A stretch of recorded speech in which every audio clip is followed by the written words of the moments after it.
क्या मुसीबत है। सारे घर का काम मुझे ही करना पड़ता है। कोई है जो कभी मेरी हेल्प करा दे? यहाँ तो कोई मेरी बात सुनता ही नहीं है। कैसे बताऊं मामा को वास के बारे में। आज तो मामा का मूड भी इतना खराब है ना, अभी बताया तो पक्का मार पड़ेगी। आज इस लड़के ने जरूर कोई गड़बड़ की है। इतने आराम से तो बैठने वाला नहीं। काम का बोलो तो ऐसे गायब होते हैं जैसे गधे के सर से सींग। यार क्या करूं, बता दूं या रहने दूं? ऐसा करता हूं, बता ही देता हूं, जो होगा देखा जाएगा।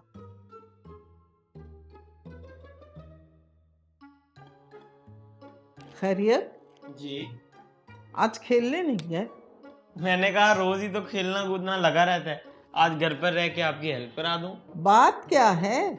अरे कोई बात नहीं है। कुछ तो बात है। नहीं मामा।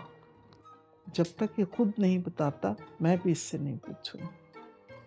बेटा आज से तू गया। अच्छा, काम ही करना है ना तो मेरा हाँ एक जी। काम कर दो। ऐसे करना कि कुछ फ्रेश फ्लावर्स ले आओ, मैंने वो वाज में लगा दो। मामा मुझे आपसे एक जरूरी बात करनी थी। कैसी बात? मेरे वास टूट गया। क्या मेरे वास टूट गया। क्या कह रहे हो? ठीक से बात करो। मामा मुझसे नाना का दिया हुआ वास टूट गया। Oh my god. I am sorry मामा, मैंने जानबूझ के नहीं किया, बस है मामा मैं जा रहा था, मेरे को नहीं लगी। मामा प्लीज मुझे माफ कर दे मामा। It's okay, calm down, calm down. लेकिन मामा वो तो आपके लिए बहुत प्रेशियस था ना। मेरे लिए तो प्रेशियस था, लेकिन तुम मेरे लिए उससे भी ज्यादा प्रेशियस हो। कोई बात नहीं, टूटा हुआ गुलदान तो जुड़ सकता है, लेकिन अगर तुम मुझे ना बताते तो शायद हमारे रिश्ते में दरार आ जाती। मुझे खुशी है कि पिछली मर्तबा की बता जब आपने स्कूल से बंक किया था तो आपको सजा मिली थी, और इस दफा मैं खुश हूँ कि आपने वो बात मुझसे छुपाई नहीं बल्कि मुझे बता दी है। देखो बेटा, बाइबल मुकद्दस में लिखा है जो अपने गुनाह को छुपाता है हरगिज कामयाब ना होगा, लेकिन जो उनका इकरार करके उसे तर्क करता है उस पर खुदा की रहमत होगी। आमीन आमीन। मुझे खुशी है कि आपने ये बात सीखी, लेकिन अब ये बात है कि आपने जब भी खेलना है आसपास की चीज़ों का ध्यान रखना है। और आज आपकी सज़ा ये है कि आप सारा दिन मेरे साथ घर का काम करो। जी ठीक है मामा, जो हुक्म आपका। It's okay, it's okay. और मिकल कैसा लग रहा है बेफिक बन के? नहीं पूछो यार, इतनी सारी ड्यूटीज करनी पड़ती हैं। ये तो है। और जब तुम हेड गर्ल बनोगी ना तुम्हें तो और मसले होंगे। टीचर्स के मसले, स्टूडेंट्स के मसले सब डील करने पड़ते हैं। वैसे तुम अपने हेड बॉय को लेकर ना बहुत ज्यादा शो मारते हो। ये तो है। यार मैं कब से ये वाला फॉर्मूला अप्लाई करने की कोशिश कर रही हूँ पर मुझे समझ ही नहीं आ रही है। ये मैथ्स है ना? हाँ, क्या तुम अपने नोट्स दे सकते हो मुझे? मैं जल्दी से होमवर्क कर हाँ लूँ। हाँ श्योर, लेकिन यार मसला है क्या? कि वो तो मिनायम के पास है, वो अभी तक आया नहीं है। पता नहीं कब आएगा। टाइम तो हो गया वैसे, देखते हैं। हाँ भाई। हाँ भाई आ गए।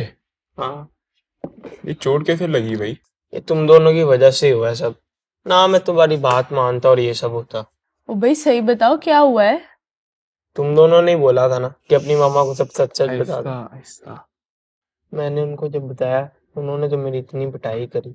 भाई मैंने तो तुम्हें मशवरा दिया था कि जिस तरह मैं अपने पेरेंट्स को बताता हूँ ना जब मेरे से कोई गलती होती है वो मुझे माफ कर देते हैं। हाँ, मेरे पेरेंट्स भी मुझे हमेशा माफ कर देते हैं। अरे मैं तो तुमसे मजाक कर रहा हूँ, मामा ने नहीं मारा। ये तो मैं वैसे ही खेल रहा था तो चोट लग गई, बल्कि तुम्हारा आइडिया काम कर गया। अब अच्छा, मैं बिल्कुल टेंशन फ्री हूँ। इसलिए तुम्हें मस्तियाँ सूझ रही हैं। वैसे अगर इसको 2-3 पड़ जाती ना मम्मा से, ओए होए इसकी सारी मस्तियाँ सेट हो जानी थी। Very funny. हम्म। लेकिन आज मेरे को इस बात का भी एहसास हुआ कि वो मुझसे कितना प्यार करती हैं। वैसे यार मुझे प्यार से याद आया, क्या तुमने रोमियो और जूलियट की कहानी पढ़ी है? रोमियो और जूलियट? ओ भाई मैंने पढ़ी है, मुझसे पूछो।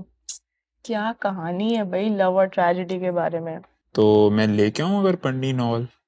हाँ ले आओ, वैसे भी इतना बड़ा बहाना है ना क्लास में ना जाने का। तुम भी ना। और वैसे भी बोरिंग क्लास में जाने से बेहतर है तुम्हारी बैठ के कहानियां ही सुन लूं। हाँ वैसे चलो गाइस, जाओ। मैं फिर लेके आता हूँ सर से बुक। हाँ जल्दी पर आना। जल्दी आना।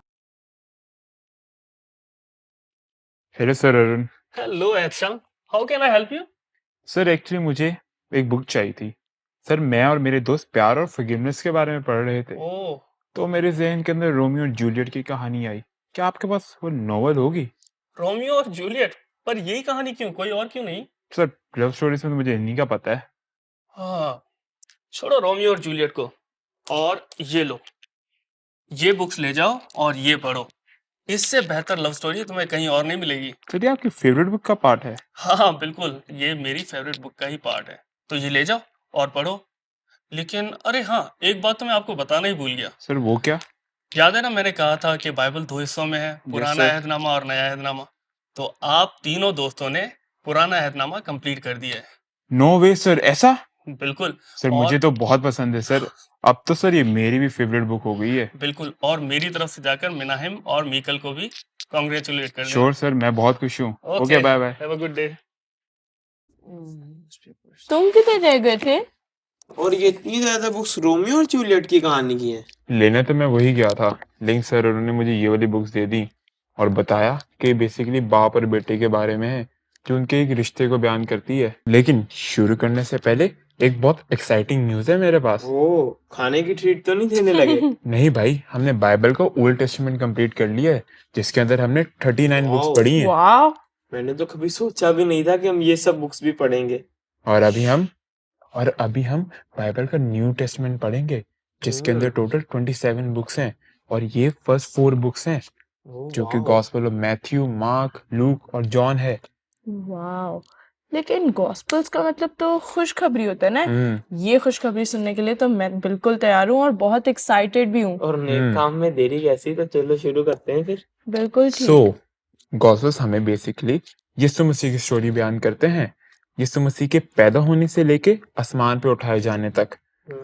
ये बताते हैं हमें कि यीशु मसीह दुनिया में क्यों आए और किन के लिए आए। और पहली गॉस्पेल तो मत्ती की इंजील है ना? मत्ती की इंजील बहुत इम्पोर्टेंट है। उस वक्त लोग एक दूसरे से बहुत भेदभाव रखते थे। जिन लोगों के साथ लोग बैठना पसंद नहीं करते थे, यीशु मसीह उनके साथ ही बैठते थे। और मत्ती भी उन्हीं लोगों में से एक था। मत्ती बेसिकली रोमन्स के लिए टैक्स कलेक्ट करता था। इसलिए तो लोग उसको पसंद नहीं करते थे। एक तो टैक्स कलेक्टर और अपने ही लोगों से वसूली करता था।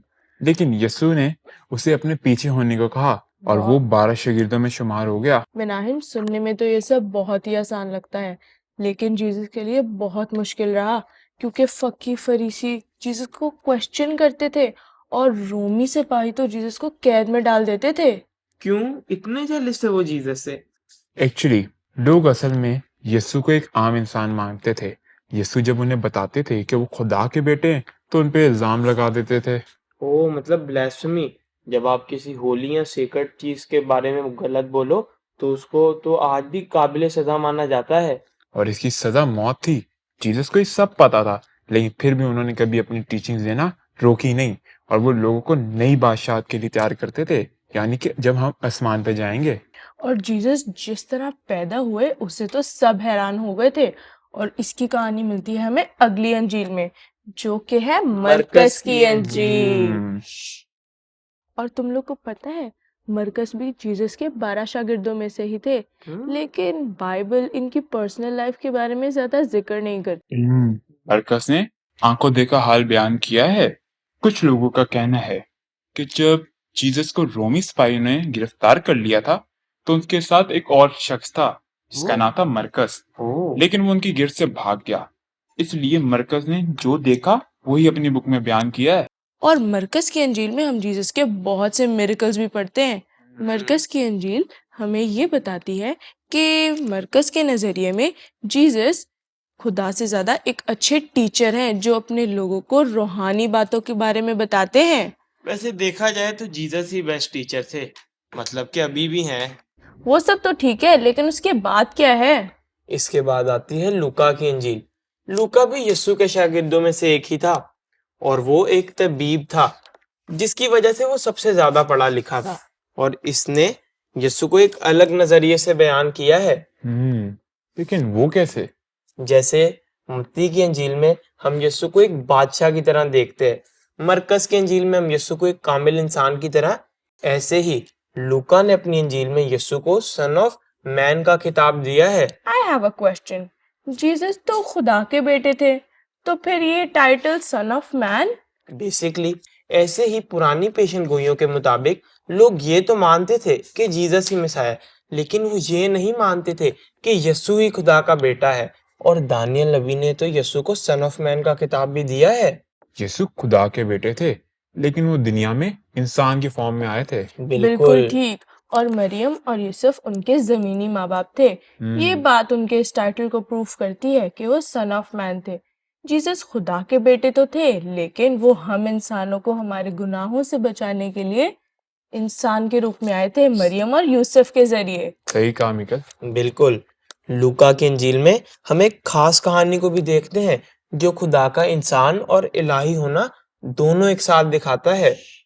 ऐसा एक महसूल लेने वाले की कहानी जिसका नाम जकई था, जिसका कद बहुत छोटा था। वो यीशु को देखने के लिए एक ऊंचे से दरख्त पर चढ़ गया। जब यीशु ने उसे देखा तो यीशु ने उसे कहा कि जकई तू नीचे आ जा, और यीशु उसके साथ उसके घर पर गए। यीशु ने उसके साथ खाना खाया और इस वजह से काफी मजहबी लीडर और काहिन बहुत सख्त नाराज हुए। वही बात ना कि जीसस गुनहगारों के साथ खाना खा रहे हैं। बिल्कुल एहतशाम।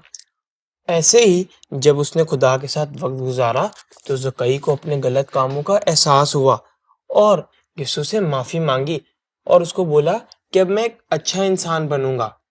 पर जकई ने यीशु से एक सवाल किया कि मैं तो इतना गुनहगार हूँ, लेकिन मैं तेरी हजूरी में कैसे आ सकता हूँ?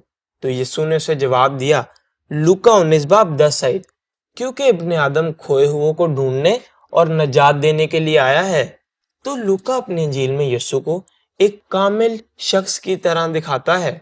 हाँ बिल्कुल ठीक। लेकिन यीशु के शागिर्दों के और बाकी सब लोगों के जीसस को लेकर फर्क ख्यालात हैं। सब लोगों के अपने नजरिए थे, लेकिन हम अब देखते हैं कि यूहन्ना का क्या नजरिया था। Why not? क्या तुम्हें पहले से यूहन्ना के बारे में कुछ पता है? यूहन्ना सब शागिर्दों में सबसे छोटे थे और वो यीशु के बहुत करीब थे, जिसकी वजह से बाकी शागिर्द थोड़ा सा जलते थे। जब बात जीसस की है तो लड़ाई तो होनी ही थी, पर मुझे पता है कि जीसस हमारे पेरेंट्स की तरह सबसे इक्वली प्यार करते हैं। सही कहा मिकल तुमने। यूहन्ना की इंजील हमें यीशु से जुड़ी हुई बहुत सी कहानियां बताती है। ये हमें यीशु की 3 साल जमीनी खिदमत के बारे में बताती है। बिल्कुल ठीक। और तुम लोग को पता है, जब भी जीसस मुनादी करने जाते थे तो लोगों की एक बहुत बड़ी भीड़ जमा हो जाती थी और लोग तो सिर्फ जीसस को छूने से शिफा पाते थे। जॉन की अंजील में भी जीसस के बहुत से मिरेकल्स हैं, लेकिन जॉन अपनी अंजील को पैदाइश की बुक की तरह शुरू करता है। वो जीसस को कलाम कहता है, क्योंकि जैसे यूहन्ना पहले बाब पहली आयत में लिखा है, इब्तिदा में कलाम था और कलाम खुदा के साथ था और कलाम खुद खुदा था। बिल्कुल ठीक। ये सारी बुक्स मिलकर हमें एक यूनिफाइड कहानी सुनाती हैं खुदा के बड़े प्लान के बारे में। मैं तो बहुत एक्साइटेड हूँ कि ये प्लान पूरा कैसे होगा। पुराने एहदनामे की प्रोफेसीज के मुताबिक खुदा का जमीन पर आना ही सबसे बड़ा प्लान था। अरे तुम्हें क्या लगता है कि तुमने ये सब पढ़कर तुमने खुदा के बड़े प्लान को जान लिया है? अभी तो पिक्चर बाकी है। वैसे यार अभी कल की कैंपेन की तैयारी करते हैं। कैंपेन से पहले मैं तुम लोग को खुदा के बड़े प्लान के बारे में बताती हूँ। तुम तो जानते हो कि खुदा अपने लोगों से कितना प्यार करता था, जिस तरह हमने ओल्ड टेस्टामेंट में पढ़ा।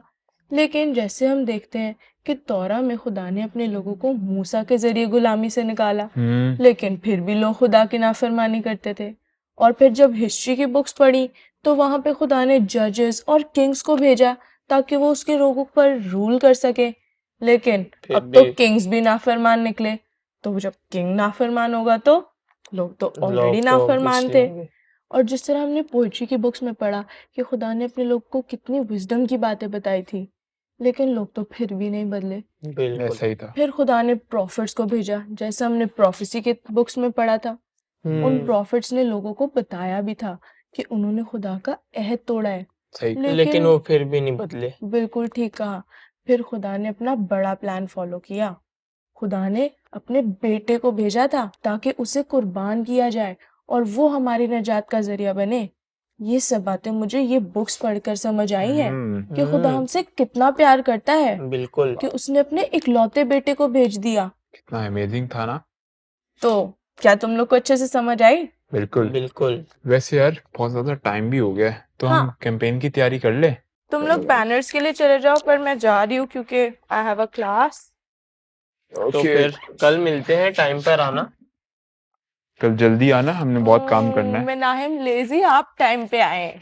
मैं तो रोज टाइम पर ओके आता सर अरुण। हूँ। Okay bye sir Arun. Sir.